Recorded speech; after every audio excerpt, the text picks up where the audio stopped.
What's up, everyone? What that? What that? What that? What that? What's that? What's up? What's Alright. that? What's up, everyone? Today, me and Lord Knight are going to be talking about why Guilty Gear Strive is currently one of the most popular fighting games of all time. Just recently, Combo Breaker published their numbers of the entrants, and at the top is Guilty Gear Strive at like over 1,000 entrants, which is crazy. So, yeah, I guess we're just gonna talk about why is it so popular right now. What do you think, LK? Are you some scrub who can't handle plus frames? Do you cry every night at the thought of Happy Chaos shooting you full screen? Do you think Wouse loused, even though louse just Faust? Well, do I have the offer for you? Tell him, Lord Knight. What? Subscribe to the Beast Coast FGC channel today. Well, there's a couple of ways you can look at this, right? To be honest, I think a lot of it has nothing to do with the game, like the actual playing of the game itself. Like, while I think it's a pretty good game, there are a lot of pretty good games that exist still. So it has to be like top two things for me is like the netcode and the ranking system. I think the netcode in a time where we really needed it, right? Had like quality rollback netcode was good, and then the matchmaking makes it so that you can find people relatively close to your skill level basically whenever you want. I don't know about you, but I play the tower quite a bit on like 2 accounts. I play the tower a lot because I could just hop on and just play. That's how I learn all my random characters. Just I just hop on tower, just play randoms. No, yeah, honestly, like I think the floor system gets a lot of crap, but like I think it kind of succeeded in a lot of ways too. It's pretty easy to just jump on a floor and like find players like of like the skill level that you're at and just play matches. And yeah, like the netcode is rollback, and it's really good rollback. Like honestly, it's like one of the best rollbacks like I've seen in like fighting games. So that's cool. I always think about the timeline where it's delay based Strive, and we're all just really sad. But like, thank you, Zynak. Appreciate it. It helped us out. And yeah, no, I really think like just being able to jump into a match whenever you feel like, and the connection being like solid because of the rollback netcode is a big part of why it's popular. No, 100%.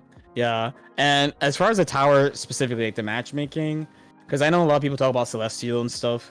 I think the true priority of it is to keep the sweats away from new people, because I like to say I have a little honor, you know, like I don't go hunting for people who are new. I just chill, and whoever hops on, right? But there's some people, maybe some people watching, who enjoy just stomping new people. I don't know. Like the nice thing about the tower is, well, it's 2 things for me. One is that new players can just like exist among themselves. If you feel like trying to get better, that option is there. And then once you get into Celestial actually reminds me of, because I know a lot of people want like one more extra Celestial floor, but I think that takes away from its real purpose, which it should feel like an arcade. Like an open access, like you don't know who's going to be there, but you know everyone there is competent. And I actually don't want them to add another floor. I think it's good as it is, personally. If somebody wanted a separate ladder, like a monthly ladder or something, because I know they tried doing it based on wins and stuff, I'd be totally open to that. But like the tower, I actually think it's like perfect. I actually love the way it is. No, for sure, for sure. I do agree. Like, I think that's like the best part is it keeps the sweats away from like the new players that are just like trying to get into it. They don't want, it prevents bullying. It's anti-bullying. Anti-bully. Anti-bully. I support that. But yeah, I think the one thing I wouldn't want like another floor. Just like a system that like I guess like motivates you to like wanna like rank up, because it can. I do like that. I do like that vibe too. Like it's, you just go to the floor and it's like, all right, who's there? Who am I playing? I think like after maybe you hit Celestial, like, or sorry, after you like pass the Celestial challenge, maybe like a rank system afterwards, because I think the aura like that you get, I think that's like kind of what they're going for. Like they're like, all right, well, we don't really want like a rank system, but we want to reward the players that played a lot and like are in the top 100 to like get something out of it. So like you get the aura for the next month or whatever, right? I guess just go like another step and like maybe create like a system after you pass the Celestial challenge. But I don't know. Like I can tell like they really want to avoid rank anxiety. So I people still get it anyway. Yeah, exactly. Yeah. It's like a fickle balance.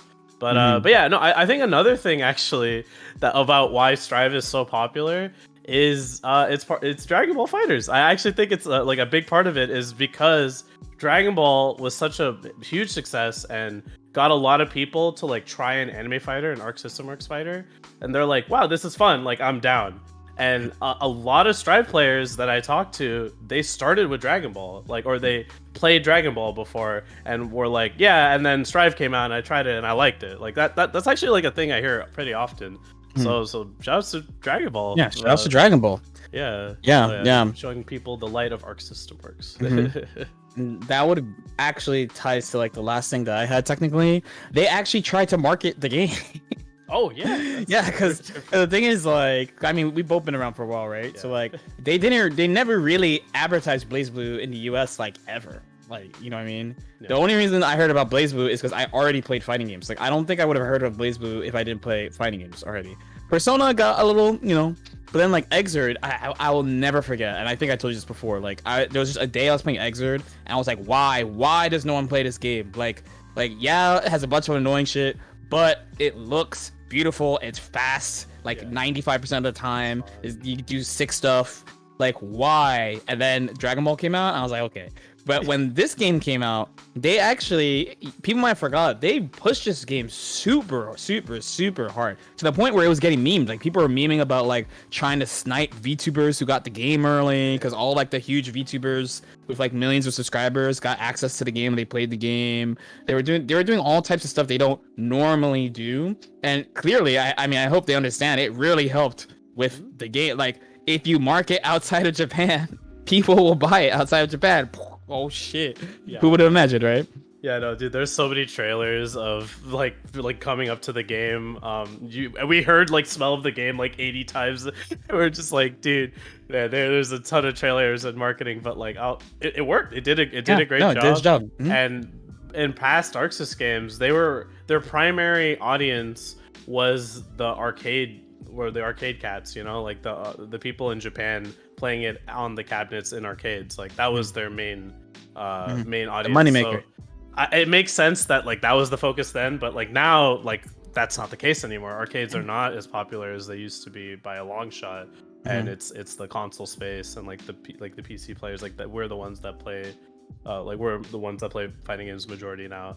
But yeah, like outside of all those other things, like the game's just fun to play, and I think watching the game is really fun too. Like the game's really exciting. Like the top players are really interesting to watch. Like it just as a spectator, from like what I hear, it's like, dude, I'll hear people like, yo, I love watching like Hotashi just do like crazy Nagoriyuki stuff, or like I like watching Deb like shoot people with the like. There's the players are really interesting to watch too. So I think like it being a good spectator game is a huge part of why it's popular, and it's like a fun game to play. Like it's like you have all the it's kind of the perfect storm, honestly. You have all these things, like it makes sense why it's like so popular right now, and I love the game a lot too. So you know I get it. No, that last thing you said about spectator is really, really important. So one, whoever's watching this, for better or for worse, you must understand that every new fighting game they make, they will think about people who are watching the game much more than before. So Dragon Ball, for example, has like a bunch of freezes between like not even level 3s, right? Like Vanish, 2H Ching, Super Dash, like all this smashing and stuff. Like they're going to be adding that stuff's for spectators. And at Texas Showdown, I actually went with like friends who didn't play fighting games, and they were super invested into it. Because like they knew everything that was going. They may not know like the specific, like really specific nuances of the game, but like when I get hit by Beyblade and take 80%, they understand. The screen zooms in. You know, they go, "Oh no, he's gonna die! Will he turn it around?" Like it's.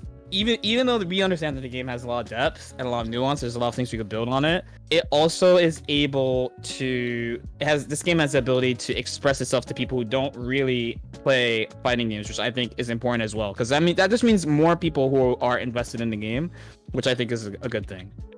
All right, but let us know what you guys think. As usual, if you have any questions or comments, definitely feel free to leave them in the comment section below. Like and subscribe if you guys feel like it, and we'll see y'all next time.